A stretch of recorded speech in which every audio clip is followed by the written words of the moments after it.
this again. It is now looking like we are streaming on all of the platforms that we normally stream on. I'm also on my profile going to post a link to the Riverside studio. So if there's any issues with LinkedIn or Facebook or X or YouTube, you can connect with us directly on the platform that we are broadcasting from live. This is the challenge sometimes we run into when we're doing a live production, but hey, I think we figured it out. So we're all back together. So we have a great program lined up for you today. We're going to start with the very first topic that we were about 10 minutes into, and we are going to rewind. We're going to start it over, and we're going to start with one of the key aspects of the 2025 Medicare Physician Fee Schedule final rule. And we're going to address Christine Hall.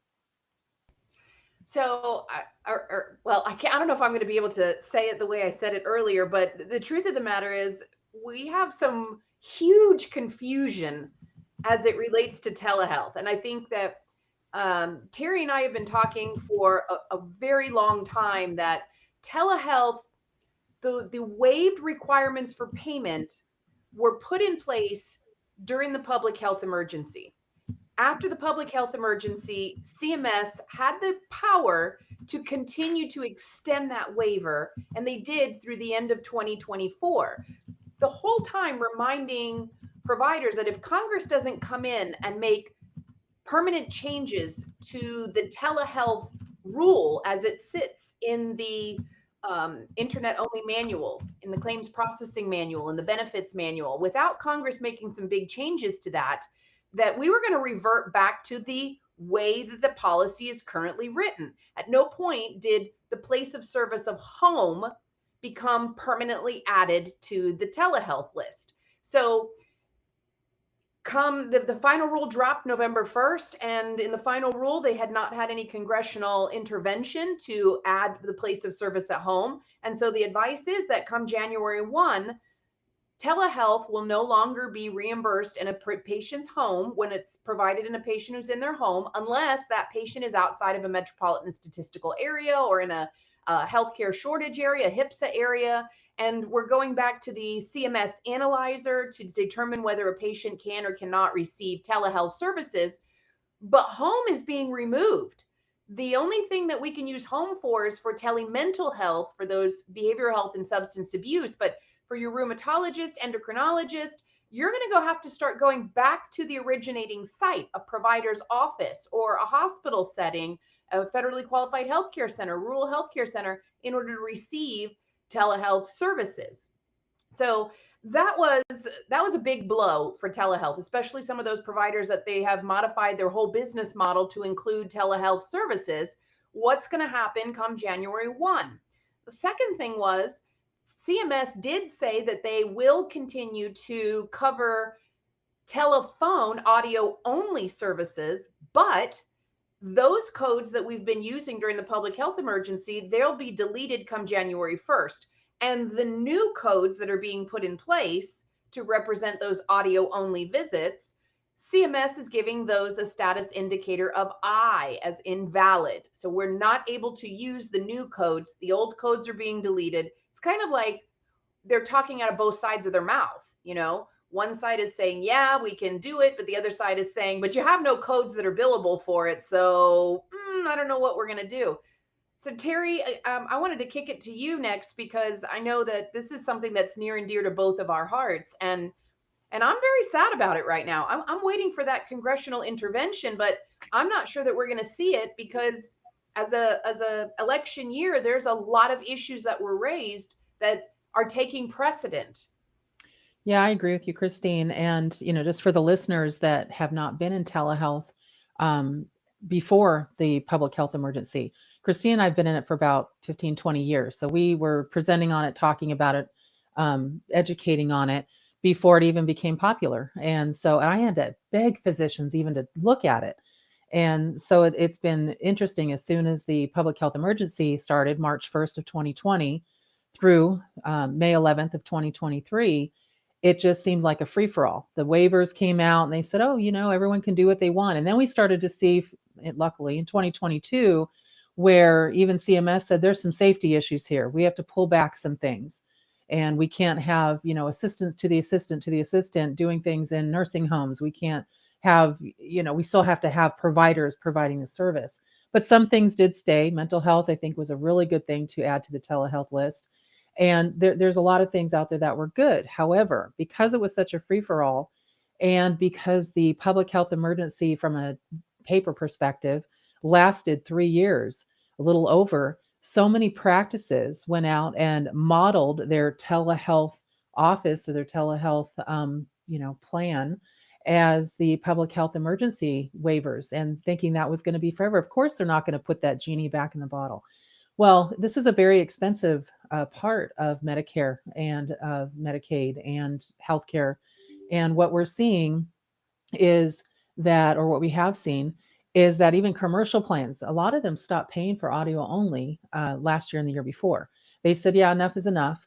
I saw United Healthcare put out something saying, yeah, and you can't be in your car either. You also have to be in a clean space. So you can't drive through Starbucks and then also be on your phone with your physician at the same time, which we saw a lot of people doing as well. Do you want fries with that? Yeah, this is a problem.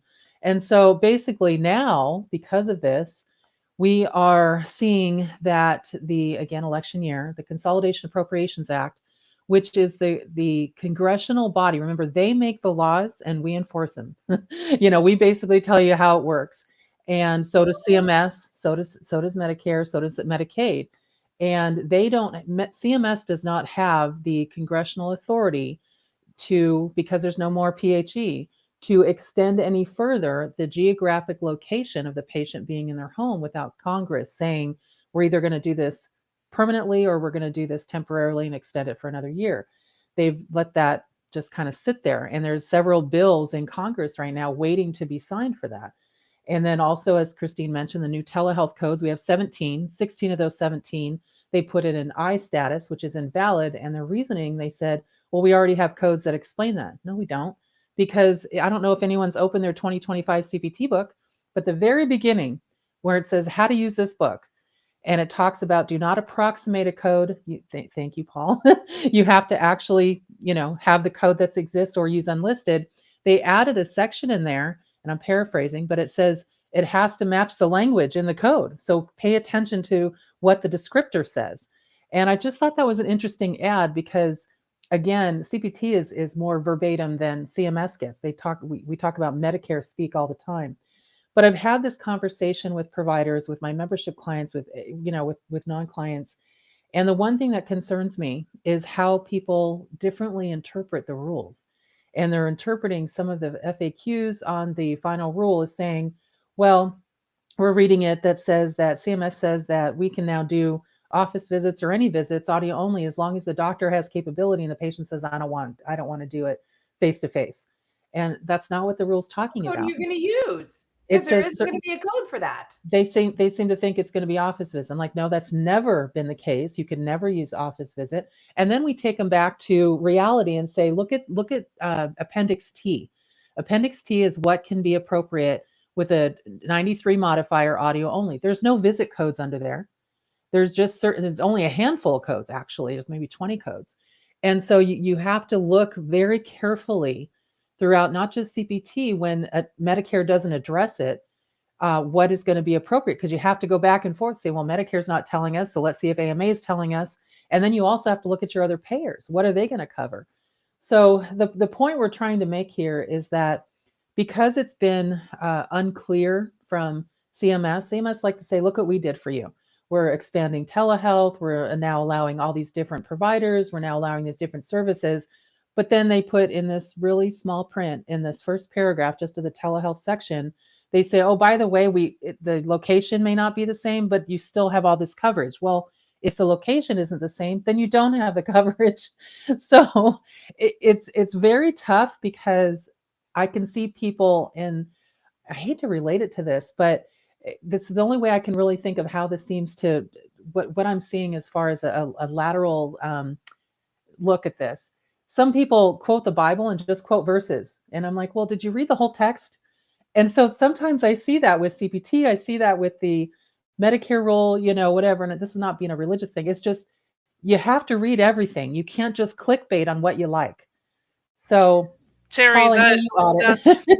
so I have something that really brings to my mind situations that I've dealt with over the past years. During the PHE, we had multiple clients who basically were doing what you just said. They had a consultant, they were looking at the wording that they wanted, they set up an entire business specific to a waiver, and then come to find out they couldn't even do it. And, the aftermath of those waivers right now, maybe I'm more negative in this area just because for me personally, when I audit telehealth services, it is very, very rare for me to find someone who's doing it correctly when I first meet them. And, it really makes me think, when we look at, for example, the fact that they had to implement new departments just for telehealth, and we read over this year the various findings from the OIG and things like that and their reviews that are being done.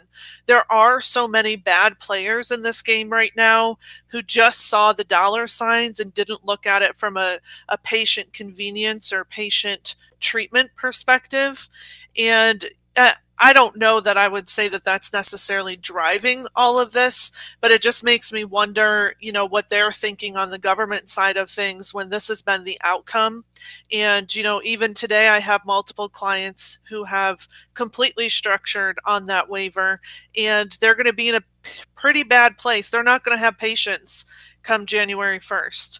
Well, Now, Stephanie, I had a go ahead. client that the Office of Civil Rights said that as of August 9th, you can't use FaceTime, you can't use, Skype. You have to use a HIPAA compliant platform. And so I encourage best practices, my providers, to put that in their documentation just to start. And they said, well, if it's not mandatory, I do that, then I'm not going to do it. I'm like, well, okay, you do you. I'm just giving you some advice here. So then I had a Blue Cross Blue Shield payer, guess what, who love to audit. And they came back and said, we can't tell that you're using a HIPAA compliant platform. And we went to the patient. They said, oh, I just used my phone. And so now they're having to pay back in excess of, I think it's $300,000. But it didn't specifically say we had to put that in the note. No, but the OCR said you had to make sure that you're using that. So why not just put it in the note? And they don't think they'll ask the patients either. Right. Oh, yes, they do. Now, Paul, I know I keep trying to go to you. Chime in on this because I know you audit. Well, the first thing, just to verify Appendix T, there are 44 codes in there. It's behavioral health, it's health risk assessments, it's there are some tobacco and smoking cessation codes in there that you can do by audio only, but there is not an E&M service to be found. So, just to verify what Terry is telling all of you, you cannot do an E&M service over the phone, nor should you ever attempt to do an E&M service over the phone. Sometime today, you all know that I have a 2025 CPT book by now. Sometime today, I'm expecting a link from the AMA for the AMA symposium that's going to go on between Wednesday and Friday of this week. What I like to do when I get that information is I look at rationale for code changes and what is the thought process behind it. I would imagine that between what Terry so gently referred to as CMS speak or Medicare speak in the final rule, and I won't even begin to talk about some of the things they started referring to in Incident 2 rules when it came to telehealth, because that is an absolute mess, particularly CPT code 99211 and rewriting some of the rules for that. But I think with the AMA rationale that comes to bear, and when I get all those slide decks and usually in the old days when you showed up live to that lovely hotel in downtown Chicago that cost me a fortune for parking, but I no longer do that. They used to give you a flash drive. Now I just get everything sent to me in a link next week. But I think once that information comes out, sometimes giving it to physicians and allowing them to explain it closes the gap a little bit as far as the knowledge base for some of these services, and that is what I'm looking forward to you know, to talk to the many Ben Steins in the movie Ferris Bueller's Day Off and CMS offices that try to explain things to you is somewhat pointless until you get the other side of the equation, and that's what I'm looking for. All Scott, right. I have a question for you on this. Can you, and I know you audit a lot for this too. How do you give physicians that give you medical necessity arguments when they're using telehealth incorrectly, like to give test results or to check on patients? And I can't tell you how much that makes me want to scream. But how do you deal with that? Because it's an ongoing problem. Very gently. I think the disconnect sometimes that I see is, I try to ask them a question. Would they have done this in a mechanism that the patient had to pay for prior to this loosening of telehealth? And so we think about things like normal test results, for example, where, I've had conversations with providers where I say, well, you can just deliver them to the portal, or the patient is entitled to the result. And the provider says, well, the patient doesn't log into the portal, so I feel like I need to get them onto a telehealth visit to deliver these results. And so, I think the reason I say it very delicately is because I think we would all agree, or it's a fair enough statement, that there's a perception among providers with some truth in it that they are historically asked to do a lot of things, or I should say expected to do a lot of things that they wouldn't otherwise be compensated for. So in their mind, it's like, well, this opens up the door for me to get paid for this work. Whereas in our mind, it's you're taking something that might be posted to a portal, you're taking something that, somebody at the staff level could potentially handle, and you're attempting to turn it into a payable visit. And I think, if there is no revision made to these telehealth changes, certainly at the beginning of the year, then we're going to start to see what the implication of these changes is, right? Like, it's almost like the flip side of compliance. They're not going to switch to having these patients come into the office for these things. They're going to start going back to delivering them by the portal, right? And so I think, one of the things I'd love to see, I'm not optimistic about it. One of the things that we've talked about is this notion of getting the genie back in the bottle. And once we went to this like free for all of telemedicine, I think now we need to take a step back and say, well, what should a telehealth visit look like? I mean, is it a question of the provider's too far away and we have trouble getting in? Are there transportation issues, and stop just getting the patient onto this cycle of, sometimes I'll audit a telehealth service. They'll say, we'll get the patient back on the phone or back on telehealth, excuse me, in like 7 days. And it's like, well, why are we doing that?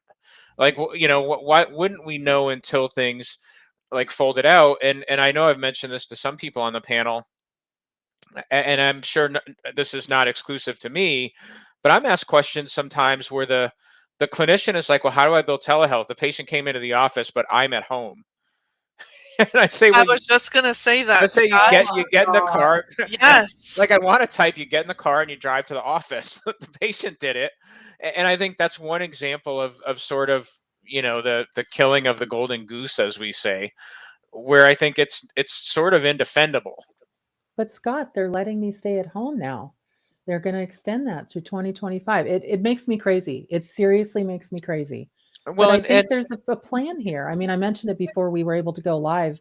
I was ranting. I know you guys are sad you missed it, for the listeners that are listening in.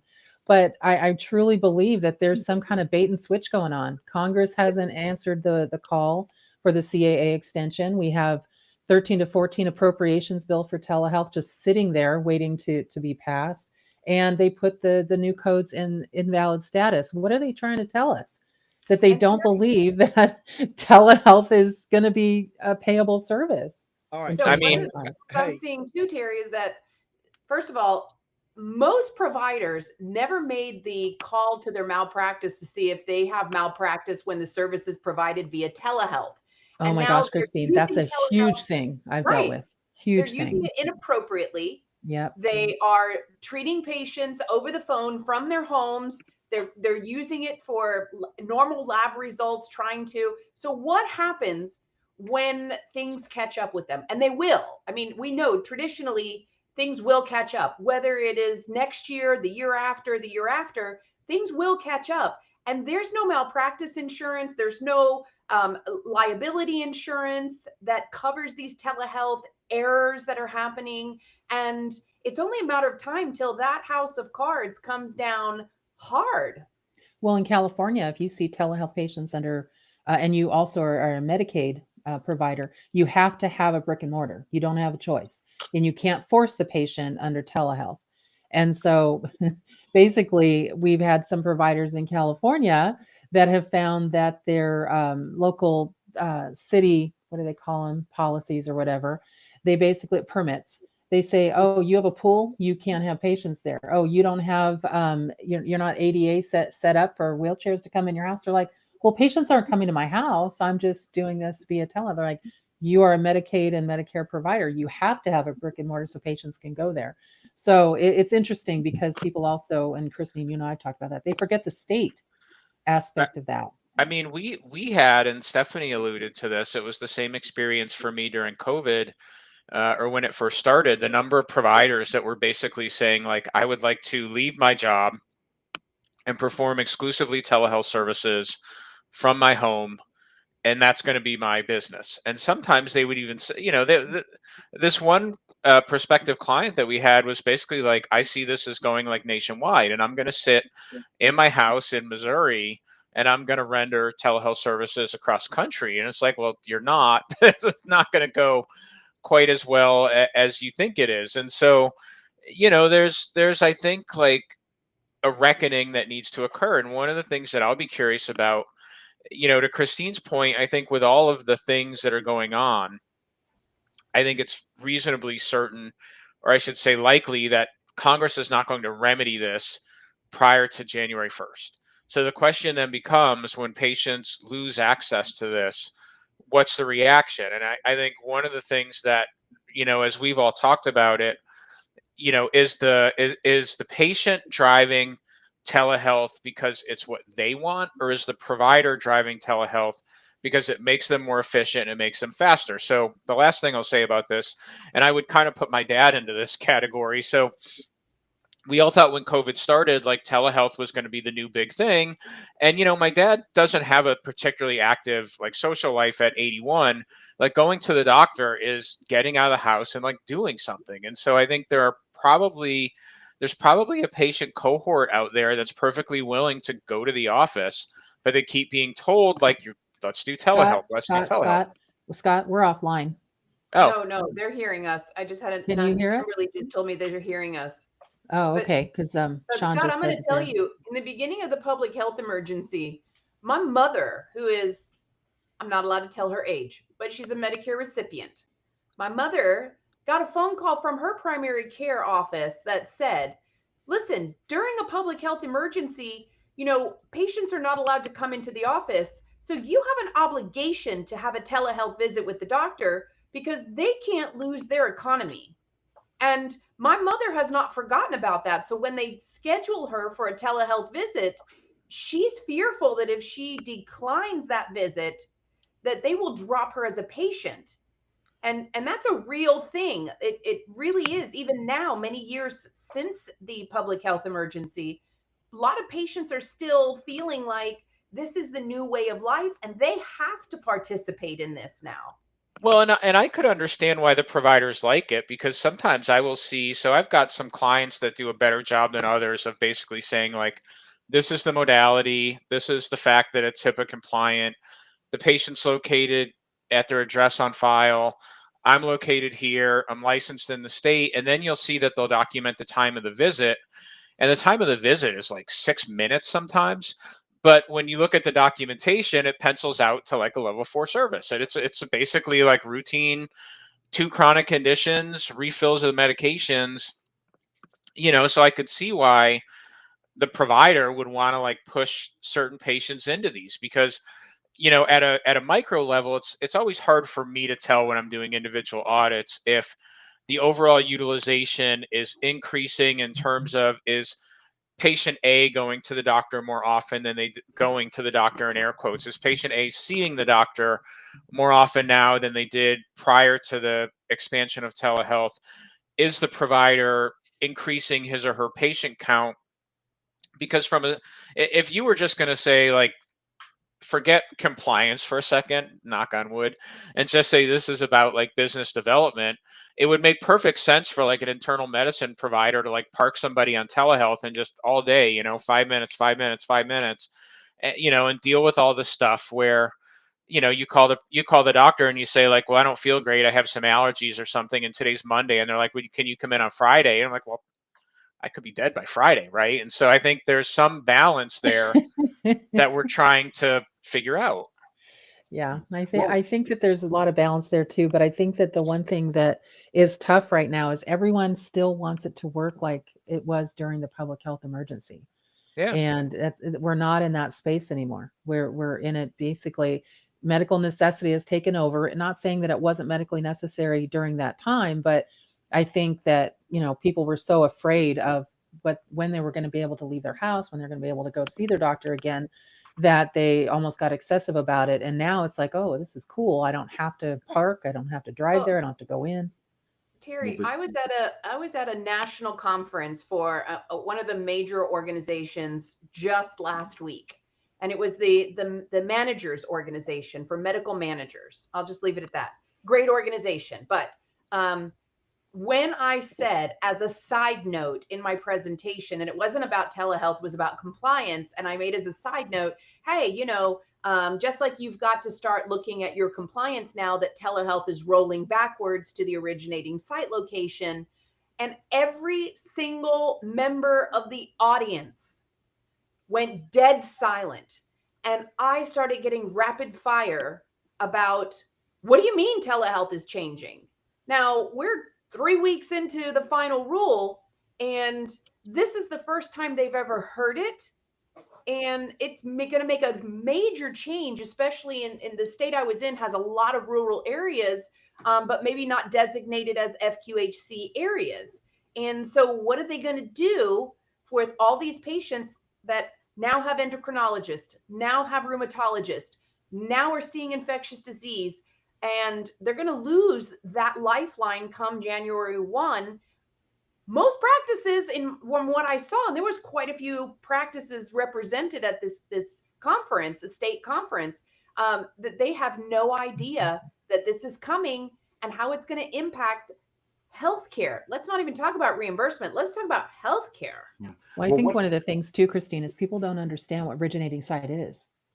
They don't know what the distant site is. I've had so many coders go, when you keep saying, Terry, that we're going back to pre-PHE, I don't know what that means. I just started working for my practice, and so we start to give them the information. They're like, wait, what? What's a HRSA location? What's a metropolitan, census area? What are you talking about? And people are freaking out. They well, don't know what that means. yeah, what really turns this from a Category 2 to a Category 5 storm is that Yeah, it's a good way to there's put it, Paul. there is a portion of the insurance population that we have not heard from yet, and that is the commercial side. And the commercial is going to follow the HIPAA rules, and their outlines are coming down the line. I've got a telehealth visit scheduled with my hematologist on January 6th. I think I'm seeing comments saying that I'm going to meet with my director today in the chat for our listening audience. The next message I send at the end of this broadcast is a secure portal message that says, hey, know about the telehealth changes that are coming? You might want to reassess the visit that I've got coming up on January 6th, because it could very well be patently illegal to bill an E&M service under a commercial insurance plan, whatever that commercial insurance plan is. Can you all hear me now? Yeah. Yes. Oh, God. Thanks to Spectrum for digging out front. Oh, no. All right. But I'm going to let Terry run the rest of this program just in case, because thank goodness at least you guys kept going and they could hear the audio. The only thing that I want to say, and I know, Terry, you want to move on to the next topic. The only thing that I want to add to this is, listen, even if we weren't having a change in the policy, it is critical to go back and make certain that you have an existing policy that spoke to what was supposed to be going on and what should have been in place during the public health emergency. Because what I am seeing right now, and I know Paul, Scott, Stephanie, they're on calls with me all the time with law firms across the country who are calling us to say, hey, we need an expert to audit, to represent us, to do this and that. We have folks that are doing the wildest stuff during the public health emergency. And we're seeing all of these post-payment audits coming down the pike right now. And it's critical to make certain that you have a policy that was in place during the public health emergency, but transitioning into 2025, make certain that you take all of the guidance, all of the explanations, all of the nuggets, the gems of information that Stephanie, Christine, Scott, Paul, Terry have been providing throughout this segment, and make certain that you either update or you may have to retire your policy for telehealth services from the PHE and create a brand new policy. Folks, believe me, and this is the last thing I'm going to say. Believe me when I tell you, the difference between a guilty verdict and the ability to put doubt into a juror's mind is to be able to demonstrate them a culture of compliance in your organization. And you do that by having effective policies and procedures in place that you can have your attorney submit as evidence during a proceeding to say, this is the policy. This is in lockstep with what was published by the federal payer guidance. The insurance companies on the commercial side indicated that they follow the CMS guidelines or federal payer guidelines, but it's apparent that they weren't. Here's what we did. Did we maybe make a mistake? Maybe. But here's Sean's But another did it thing. rise to the level of fraud? Go ahead, Terry. When the please. final rule came out, they always tell you what percentage of physicians that are stakeholders and all stakeholders that came in, how many commented. They said 19%. I was like, so 19% of people made these policies or didn't fix them. Another thing that this is really sad to me. People are like, well, I'm going to call my congressman. I'm like, good luck. They might be in a new cabinet. They may not be in their position right now. They may be at recess right now, so you've definitely got some issues And- there when even trying to get your politicians involved. Sean, could you once again give us some clarity on deliberate ignorance and reckless disregard as it pertains to this? Simply because I get a lot of, well, I didn't know. And I think that people need to be reminded that that's not a viable option. Yeah. So reckless disregard is malicious intent.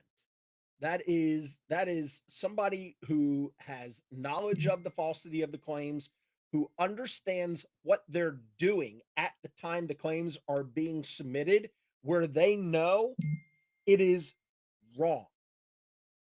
Deliberate ignorance is where somebody is choosing to be is to disregard what is published rather than the should have known, right? Because that's what the government always says. Well, you should have known because there's published guidance. So deliberate ignorance, reckless disregard, knowing, these are all elements of the False Claims Act. When you transition over to healthcare fraud, right? So remember, FCA is civil. When you transition over to healthcare fraud, now what the government says is you demonstrated intent.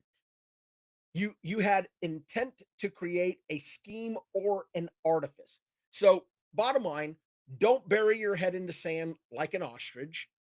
Don't go out of your way to say, well, they keep lowering how much they're reimbursing me, so I'm going to add this service on and I'm just going to do it this way to make a few extra bucks because it all averages out at the end. Or not paying attention to the published guidance from the American Medical Association for the CPT book, which has been adopted basically for the most part in a lot of these areas from the Centers for Medicare and Medicaid Services, and especially don't disregard the guidance published by CMS. These telehealth services, they're a wonderful thing for people in rural areas, for people in urban areas that don't have access to the medical professionals. But again, you got to comply with the regulations. And I will be honest with you, I've never met three individuals in Stephanie, Christine, Terry, and I'm not taking anything away from Scott or Paul. But these three ladies know more about telehealth than anybody I've run into in this industry. So don't disregard what they're saying. Listen to them, pay attention to them, use their words of wisdom to build effective policies and to ensure that you are submitting clean claims. All right. I'm going to pause there and I'm going to turn it back over. Stephanie, I think you were I getting have ready to one say something. thing. Go ahead. Yeah, so what you just said, Sean, I think is important to understand on the audit side of things, why we have to be so clear in our findings, because there's got to be over 10 different organizations that I've worked with, even this year, when I go back with my findings, some of them specific to telehealth, and the physician's answer to me is, well, I'm going to take my chances. This is what the patients want. This is what I want to do. The guy's already been in trouble with major healthcare payers and he just wants to take his chances. So we have to be confident in what it is that our stance is. We need to have sources to back that up before we go to providers. I just had one recently, for example, where actually the entire business model for this particular practice is telehealth based, and they have a telehealth based an attorney, and they don't agree with my interpretation of what's going on, and I very, very strongly disagree. And you know what, I'm not changing my stance on that, because at the end of the day, I have audit findings with my name on it, I have audit reports with my name on it. I've even gone back to Christine and Terry to make sure I'm not going crazy, because sometimes that happens too. When everybody's doesn't want to listen to you, you wonder if you're going crazy. And this just becomes very important. I think about too, everyone who works in large organizations or maybe even small practices, and you're bringing things back and nobody wants to listen to you. That's why your findings are so important, because that is your particular wording, that is your understanding. Better have resources. Don't come back with an article. But with solid resources, you should be confident and hold to that and not step back. Well, and I think also the one thing that was brought up, Christine mentioned malpractice. I'm seeing a lot of practices now where they have some patients saying, you missed Hodgkin's lymphoma, you missed a palpation, and you only saw me on telehealth, and so we're gonna have a problem. And the doctor's like, well, you know what, and they try to talk their way out of it or whatever, and then they go back to their malpractice insurance and they're not covered for virtual care, and they're just like, oh no. And I have practices that cross state lines and didn't realize that they were not they may have been licensed in the state they're in, but not where the patient was at the time. And so now they're also in trouble with that. And the last thing that I'll talk about on this topic, and I think this is probably going to be our only topic today, Sean, because we're getting close to time, is how many of you that have telehealth, and I'm talking to our listeners out there, have considered ADA patients, patients who are blind, who are deaf, who are challenged, and patients who don't have access because of lack of internet. We've had, there was 42 billion given to this current administration for internet, and they didn't connect one person. And some people think, well, that's not fair, they can't shop online, they can't have telehealth. I was more concerned about the telehealth option and communication with people that are really far out there. And this has been a problem. And so everyone always talks about equity and making sure that access is fair. If you are not making it fair for everyone, it's kind of like interpreting services. If you are going to see a patient who speaks Spanish or who speaks, an Asian language or a foreign language, you have to be able to have that interpretation service for them, just the same as telehealth. So if you have any patients who are challenged in that area and you don't accommodate them, you could be violating their civil rights. So I saw telehealth, it that shouldn't just recently, be, Terry. yeah, this has been a big In problem. Georgia, Sean, Yeah. in your state, there are whole communities. I mean, I live in Florida, so we expect that when you go down to Miami, you've got to speak Spanish. But there are whole communities in Georgia that are Spanish or Asian. And if you don't speak that language, you're not getting service in that little town or in that location there. Well, So in this is not California, just a yeah, we South are not Florida just thing or Hispanic California. here. Yeah, we have Yeah. Asian. We have a very in San Diego. There's a very high population of Russian, and so you have to have that option for those patients, because again, you can't offer something to one patient and not the other. You can get into a lot of trouble for that.